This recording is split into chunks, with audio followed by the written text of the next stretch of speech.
97 total inmates. 78 of those were males, 19 females, 6 DOC holds, 4 parole holds, and then incarcerated 10 level 6 convicted felons right now.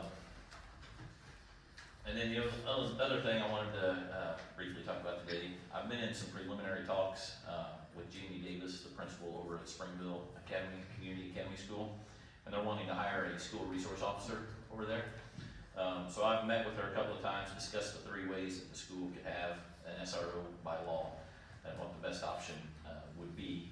So the preferred method for myself and then for them as well would be the avenue that we're kind of wanting to pursue, which would be no cost to the county, and it would be funded by ongoing Homeland Security grant the school has received. But in summary, basically the school would hire their own employee to be the school resource officer. I would then swear that school employee in as a special deputy, and the sheriff's department would provide all required ongoing and yearly training to maintain the police powers of that person. And as part of the special deputy arrangement, they would only have police powers while performing their duties as a school resource officer. Wouldn't be out doing things elsewhere. And then the person that they hire has to be pre-approved by me, since I would be the one that would be granting the police powers.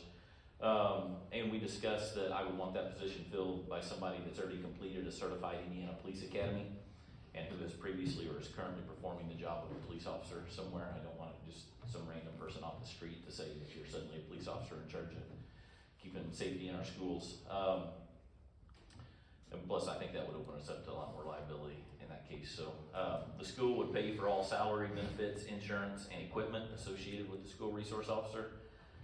They would be required to purchase the same kind of equipment and the gun that our deputies carry, because if we're going to do the ongoing training, I want our instructors to be able to teach the same thing that they are to our deputies. And then our responsibility would be providing all the certifications and training. And then each quarter, I could invoice that school for any expenses that were incurred by the county as it relates to training. So example, if it was firearms qualification and we used our ammo for the qualifications, I could invoice the school to be reimbursed for that. It's kind of the idea that we've got. So the SRO would be a school employee that would follow their day-to-day guidance as far as the exact duties, but then we would provide that police authority. And as part of that, the SRO would be required to follow all of the sheriff's office policies and procedures as far as enforcing the law. A few considerations would be, and I did just talk about before the meeting, she has a portable radio that she would be willing for the SRO over there to use, so that would not be a cost to anyone.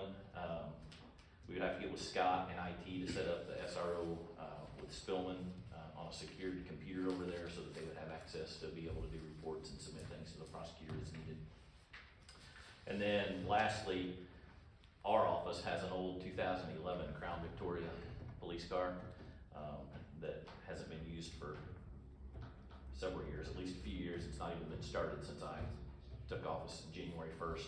So I would like to enter into a memorandum of understanding with Springville Academy that would give the SRO the use of that old police car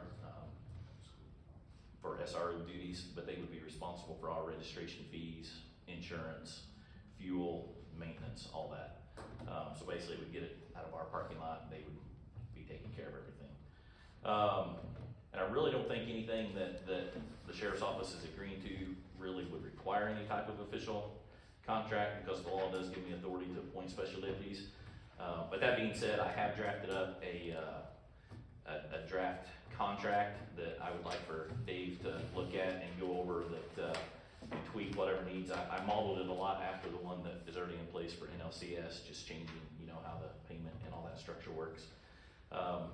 So if he could do that, and once that contract is satisfactory, then I would like to be able to come back in a couple of weeks and have you guys approve that, and so that we could enter into something so that they can approve it with their board, and we could get something going on that, if that's possible. But obviously, I think safety of our kids, I think we all agree, is a huge issue, and if they're willing to fund an SRO, I think the least we can do is provide some training and certification and make sure we've got some safety over there. So that's kind of what I've got on that. So any questions? questions or anything on any of that? Should be doable to get back on next Look meeting. forward to